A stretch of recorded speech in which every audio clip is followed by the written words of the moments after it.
नमस्कार विद्यार्थी मित्रांनो. या सेशनमध्ये आपण युनिट जे काही 16 आहे MIS म्हणजेच काय मॅनेजमेंट इन्फॉर्मेशन सिस्टीम, जे काही ITI प्राचार्य किंवा उपप्राचार्याचा सिलेबस दिला आहे त्याच्यामध्ये युनिट नंबर 16 किंवा टॉपिक नंबर 16 पकडू आपण त्याला. तर तो आहे मॅनेजमेंट इन्फॉर्मेशन सिस्टीम. आता जे काही ITI प्राचार्याची जे काही विद्यार्थी तयारी करत असतील किंवा त्याचा अभ्यास करत असतील किंवा त्याचं काहीतरी स्ट्रॅटेजी करत असतील, त्या विद्यार्थ्यांना माझी एक रिक्वेस्ट आहे की जर आपले लेक्चर आवडत असतील तर चॅनलला लाईक, सबस्क्राईब आणि शेअर करायला विसरू नका. आता कुठलाही वेळ न घालवता लगेच आपण टॉपिकला डिस्कस करू. आता त्याच्यामधला पहिला बीट आहे कन्सेप्च्युअल फाउंडेशन इन्फॉर्मेशन सिस्टीम. आता बघा, याच्या नावाच आहे की कन्सेप्च्युअल फाउंडेशन इन्फॉर्मेशन सिस्टीम. म्हणजे काय करायचं की आपल्याला इन्फॉर्मेशनचं काय असते की इन्फॉर्मेशन म्हणजे काय, सिस्टीम म्हणजे काय, याच्या बेसिक कन्सेप्ट लक्षात घ्यायचे. याच्यामध्ये फार आपल्याला डीपमध्ये जायचं नाही. तर म्हणजे आता बघा, आता की साधं मी पहिलं काय लिहिलं की MIS मॅनेजमेंट इन्फॉर्मेशन सिस्टीम, तर त्याच्यामध्ये मॅनेजमेंट कशाला म्हणायचं. मग management means people who make a decision, जे लोक डिसिजन करतात. पण आता डिसिजन घेण्यासाठी काहीतरी प्लॅनिंग, स्ट्रॅटेजी, कंट्रोलिंग या गोष्टी असतात ना, त्याच्या बेसवर काहीतरी जे लोक डिसिजन घेतात त्याला आपण मॅनेजमेंट म्हणतो. नंतर इन्फॉर्मेशन म्हणजे काय, process data that is meaningful and useful for decision making. आता बघा, मॅनेजमेंट म्हणजे काय की decision making, decision make a decision. आता त्याच्यासाठी काहीतरी डिसिजन कोणत्या तरी बेसवर डेटा लागेल ना, आपल्याला डिसिजन घेण्यासाठी काहीतरी बेस लागते. मग त्यासाठी काहीतरी इन्फॉर्मेशन लागेल ना, त्या इन्फॉर्मेशनच्या बेसवर आपण डिसिजन घेत होतो. मग इन्फॉर्मेशन कशाला म्हणायचं की process data that is meaningful and useful for decision making. तो प्रोसेस केलेला डेटा असला पाहिजे, रॉ डेटा नाही. रॉ डेटा जर असला तर डिसिजन ऑब्व्हियसली रॉंग होणार. म्हणजे काय, इन्फॉर्मेशन म्हणजे काय की तो प्रोसेस डेटा असणं हे फार महत्वाचं आहे. हा कीवर्ड आहे की इन्फॉर्मेशन म्हणजे प्रोसेस डेटाच असला पाहिजे. जर अनऑर्गनाइज किंवा अनप्रोसेस किंवा रॉ डेटा जर असेल ना, तर तो तुमचा डिसिजन कुठेतरी खड्ड्यात जायचा डिसिजन होईल.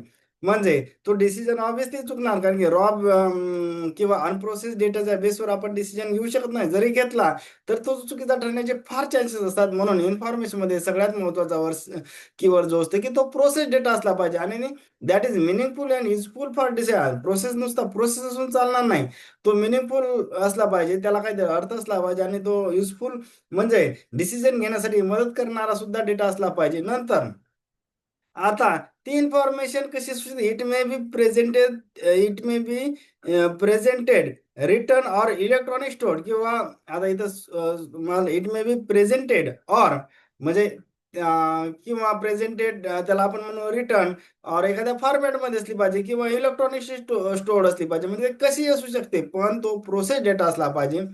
तो रिटर्न फॉर्ममध्ये असू शकते, इलेक्ट्रॉनिक फॉर्ममध्ये असू शकते, डिजिटल फॉर्ममध्ये असू शकते, कोणत्याही फॉर्ममध्ये असू द्या, तर त्याला आपण इन्फॉर्मेशन म्हणणार. फक्त काय महत्वाची कंडिशन इन्फॉर्मेशन मध्ये काय असली पाहिजे की तो प्रोसेस डेटा आणि तो मिनिंगफुल असला पाहिजे. नंतर सिस्टीम कशाला म्हणायचं, सिस्टीम म्हणजेच काय, ऑर्गनाइज कंपोनंट वर्किंग टुगेदर. खूप जर कंपोनंट जर सोबत कंबाईन केले किंवा वर्किंग टुगेदर केले तर त्याची एक सिस्टीम बनत असते. तर मॅनेजमेंट इन्फॉर्मेशन सिस्टीम म्हणजे काय, system that provide the useful or meaningful information to the management for the decision making. जे काही इन्फॉर्मेशन आहे ते मिनिंगफुल आणि कशी असली पाहिजे की प्रोसेस डेटा झालेली असली पाहिजे. आणि ती जे काही इन्फॉर्मेशन आहे ती कशासाठी की मॅनेजमेंटला डिसिजन मेकिंग घेण्यासाठी ती महत्वाची ठरते. आता स्टडी ऑफ MIS इन्व्हॉल्व म्हणजे MIS मध्ये काय काय स्टडी करायचं, एक तर पीपल, दुसरं असते प्रोसेस आणि तिसरं असते टेक्नॉलॉजी. म्हणजे मी त्याला PPT म्हणतो, पॉवर पॉईंट प्रेझेंटेशन वाला PPT नसते का तो. म्हणजे पीपल, प्रोसेस आणि पीपल, प्रोसेस आणि टेक्नॉलॉजी या तीन गोष्टी महत्वाच्या असतात स्टडी ऑफ MIS इन्व्हॉल्व. म्हणजे पीपल असेल पहिली, त्याला आपण PPT या फॉर्म मध्ये लक्षात ठेवू, पीपल, प्रोसेस आणि टेक्नॉलॉजी. नंतरची स्लाइड. आता बघा की डेटा आणि इन्फॉर्मेशन हे दोन शब्द सारखे ऐकतो आपण की नेमकं डेटा कशाला म्हणायचं आणि नेमकं इन्फॉर्मेशन कशाला म्हणायचं. आता डेटा म्हणजे काय, बघा आता डेटामध्ये आपण लिहिलं की raw facts and figure, it is unorganize and not meaningful. म्हणजे काय असते की ते अस्ताव्यस्त असते, की अनऑर्गनाइज असते, की फिगर असतात, फॅक्ट्स असेल किंवा एखादा डिजिटल डेटा असते की पण तो अनऑर्गनाइज असते किंवा त्याला काहीच मिनिंग नसते. फॉर एक्झाम्पल, साधं एक्झाम्पल मी जर कसे data 30 degree Celsius, 45 degree Celsius, 47 degree Celsius. आता बघा की आपण याच्यामध्ये डेटामध्ये काय लिहिलं की ते रॉ फॅक्ट्स असतात किंवा फिगर असतात, पण ते कशा अनऑर्गनाइज आणि अँड नॉट मिनिंग. मी नुसतं जर म्हटलं की 45 डिग्री, काय मिनिंग पोहोचला तुमच्यापर्यंत? तर काहीच पोहोचला नाही. नुसतं 45 डिग्री काही समजते का? काहीच नाही. बाबा ते आजचं तापमान आहे का, पाण्याचं तापमान आहे का, काय आहे हे कळलं नाही. म्हणजे काय झालं की तो नॉट मिनिंगफुल असते आणि अनऑर्गनाइज असते. आता बघा साधं एक्झाम्पल आपण information process data that is meaningful and useful for the decision making. For example, this week the weather is hot. आता याच्याहून मला कळलं. आता नुसतं 45 डिग्री जर म्हटलं तर मला काहीच कळलं नाही ना. वर बघा 45 डिग्री सेल्सिअस जर मी असं म्हटलं हे, तर मला काहीही कळलं नाही. त्यालाच आपण अनऑर्गनाइज नॉट मिनिंगफुल म्हटलं.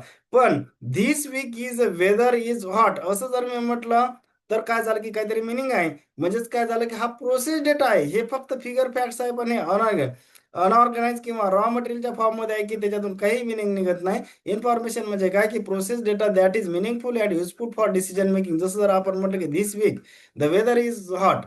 आता या सेंटेन्सहून आपल्याला काहीतरी कळते ना की this week weather is hot म्हणजे बाबा काहीतरी समोरचा पिरियड चालू आहे किंवा समोर उन्हाळा ऋतू चालू आहे असं काहीतरी मिनिंग मध्ये. नुसतं 45 डिग्री सेल्सिअस म्हटलं तर काहीच कळत नाही. बाबा पाण्याचं तापमान आहे, शरीराचं तापमान आहे का उन्हाळ्याचं तापमान आहे हे कळत नाही. तर नुसतं जर facts, raw facts and figure it is unorganize and not meaningful असेल तर त्याला आपण डेटा म्हटलं. Modern history of M I modern history of management information system काय असते? Modern history of M I can be divided into 5 era originally identify by Kenneth Laudon and Jane Laudon या दोघांनी ही म्हणजे क्लासिफिकेशन केलं होतं. त्याच्यामधला first area जे आहे, इरा आहे, त्याला म्हणतात मेन फ्रेम किंवा मिनी कम्प्युटर. नंतर सेकंड इरा जो आहे पर्सनल कम्प्युटरचा आला. तिसरा आहे की क्लायंट सर्व्हर नेटवर्क. चौथा इरा आहे की एंटरप्राइज कम्प्युटिंग. आणि हा सध्याचा जो काय फिफ्थ एरिया क्लाउड कम्प्युटिंग म्हणतो. नंतर component of M I S कोणकोणते महत्वाचे कंपोनंट? पीपल, डेटा, प्रोसिजर किंवा बिझनेस बिझनेस प्रोसिजर म्हणायचं. हार्डवेअर आणि सॉफ्टवेअर हे 5 महत्वाचे कंपोनंट आहेत एम आयचे. हे पण कंपोनंटचे नाव सुद्धा लक्षात ठेवायचा प्रयत्न करा. म्हणजे पहिला पीपल असेल, डेटा असेल, प्रोसिजर असेल आणि हार्डवेअर आणि सॉफ्टवेअर हे दोन्ही हे 5 गोष्टी हे महत्वाचे कंपोनंट असतात. कोणाचे? तर मॅनेजमेंट इन्फॉर्मेशन सिस्टीम किंवा एम आयचे महत्वाचे कंपोनंट 5 आहेत. पीपल, डेटा, प्रोसिजर प्रोसिजर किंवा त्याला बिझनेस प्रोसिजर म्हणतो आपण, हार्डवेअर आणि सॉफ्टवेअर. नंतरचा कन्सेप्ट याच्यात म्हणला की इन्फॉर्मेशन थेरी. पहिलं आपण बघितलं की मॅनेजमेंट काय असते, इन्फॉर्मेशन काय असते, सिस्टीम काय असते आणि मॅनेजमेंट इन्फॉर्मेशन सिस्टीम कशाला म्हणायचं हे आपण शॉर्टकटमध्ये डिस्कस केलं. आता बघा की इन्फॉर्मेशन थेरी कशाला म्हणायचं. Claude Shannon is a inventor of information theory. जे इन्फॉर्मेशन थेरी नावाचा कन्सेप्ट जो आहे, तर या क्लाउडे शॅनॉन या जो काही शास्त्रज्ञ असेल, मॅथमॅटिशियन असेल, त्याने ही कन्सेप्ट आणली. आता हे नाव लक्षात ठेवायचा प्रयत्न करा. आला तसं सिंगल लाईन असू शकते की इन्फॉर्मेशन थेरी हा कन्सेप्ट कोणी इंट्रोड्यूस केला, किंवा who is the father of information theory असा साधा प्रश्न जरी आला तरी आपल्याला ते नाव आठवलं पाहिजे. Therefore, the Claude Shannon called as the father of information theory, who laid the foundation of information age. जे सध्याचं इन्फॉर्मेशन एज आहे त्याचा पाया कोणी घातला, तर क्लाउडे शॅनॉन. म्हणूनच त्याला फादर ऑफ इन्फॉर्मेशन थेअरी असं म्हणायचं.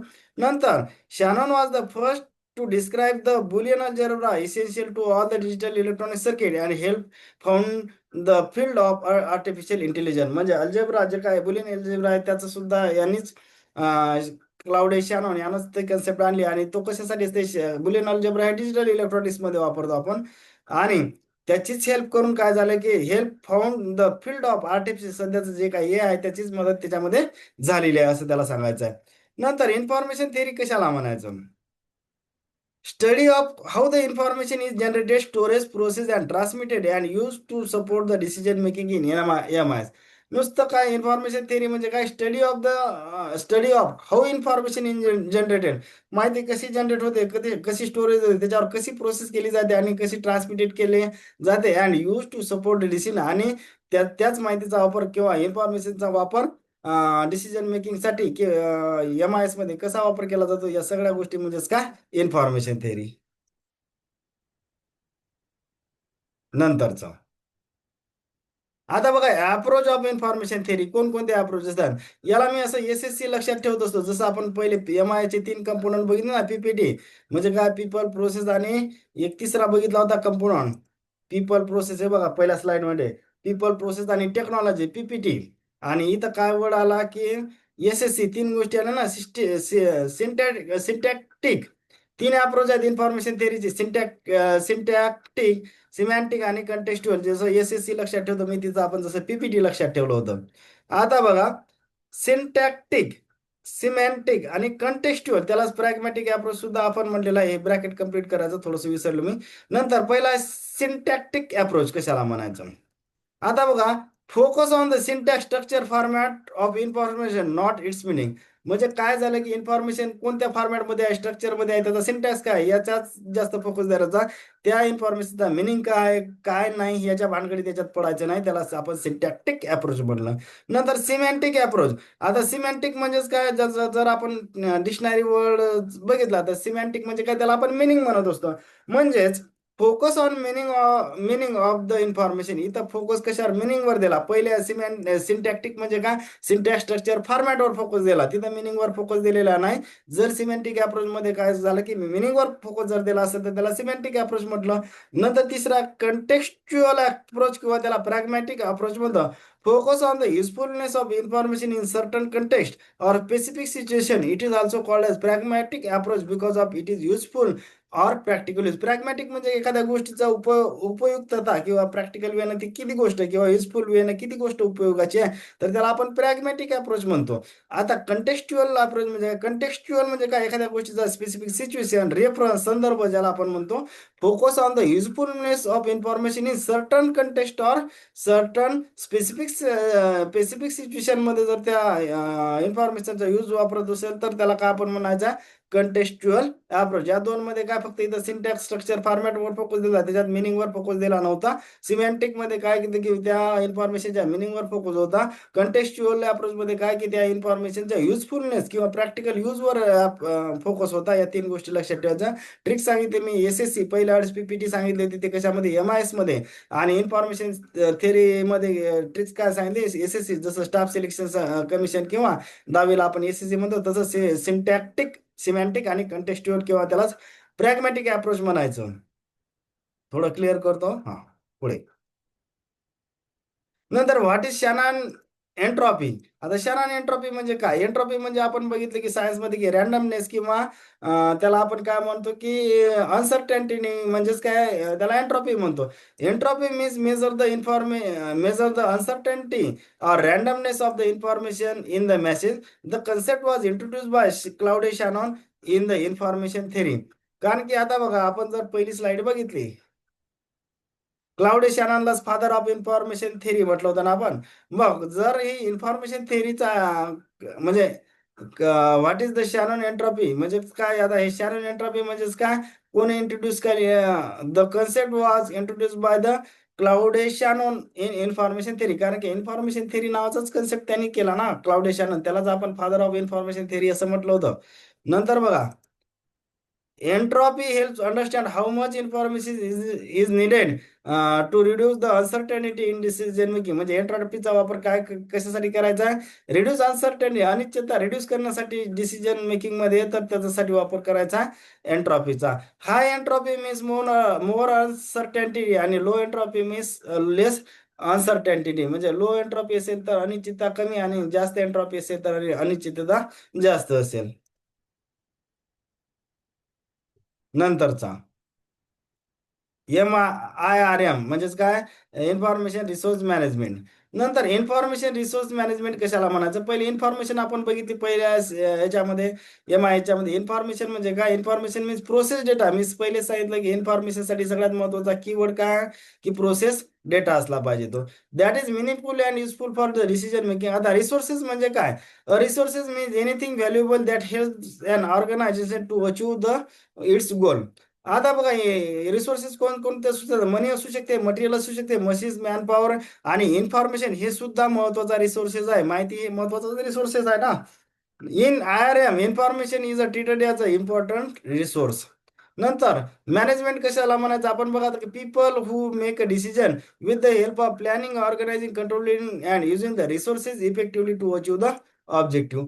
आता IRM कशाला म्हणायचं, IRM म्हणजे काय, planning, organising and controlling the information resources so that the right information is available to the right people at the right time for the decision making. ह्या जर right म्हणजे बघा, IRM कशाला म्हणायचं, planning, organising, and controlling the information resources. कारण की IRM म्हणजे काही तर आपण इन्फॉर्मेशनचा ॲज अ रिसोर्सेस म्हणून किंवा रिसोर्स म्हणून वापर केलेला आहे ना, so that the right information is available to the right people at the right time for the decision making. थोडंसं क्लिअर करतो म्हणजे पुढची स्लाईड आपल्याला कळेल. आता बघा की नीड ऑफ IRM. आता हे IRM ची नीड काय आहे? त्याच्यामध्ये मी 4-5 नीड लिहिले. आता याच्यामध्ये एक्झाममध्ये एवढं काय पाठ करायचं का काय? एवढाच नीड आहे का? याच्यापेक्षा कोणती जरी आली, पॉझिटिव्ह अँगलने आली, की ती करेक्ट करायची. त्याला काही पाठ करायचं किंवा वाचायचं किंवा काही मेमोराईज करायचं असं नाही. बेटर डिसिजन मेकिंगसाठी IRMचा यूज होते. नंतर इफिशियंट यूज ऑफ इन्फॉर्मेशनसाठी IRMचा यूज होते. इम्प्रूव्ह द ऑर्गनायझेशनल परफॉर्मन्स याच्यासाठी IRM आणि क्विक ॲक्सेस ऑफ इन्फॉर्मेशन याच्यासाठी IRM राहील. नंतर reduce data duplication and error याच्यासाठी सुद्धा IRM. आता मी 5 लिहिल्या म्हणून 5 लक्षात ठेवायचे का बरं? ते मेमोराईज सुद्धा करायचं नाही. लगेच आपल्याला ऑप्शन पाहिलं की पॉझिटिव्ह अप्रोचने कोणतेही ऑप्शन आले तरी आपण त्याला करेक्ट कन्सिडर करणार. उगाच काहीतरी मेमोराईज करायची गरज नाही बाबा. हे सगळे एक 5ही अप्रोच किंवा नुसते 5च नाही, त्याच्यापेक्षा दुसरे जरी आले तरी त्या करेक्ट करायचे. म्हणजे उगाच त्याच्यात एनर्जी घालायची नाही. होप करतो की बऱ्याच गोष्टी समजल्या असतील तर चॅनलला लाईक, सबस्क्राईब आणि शेअर करायला विसरू नका. थँक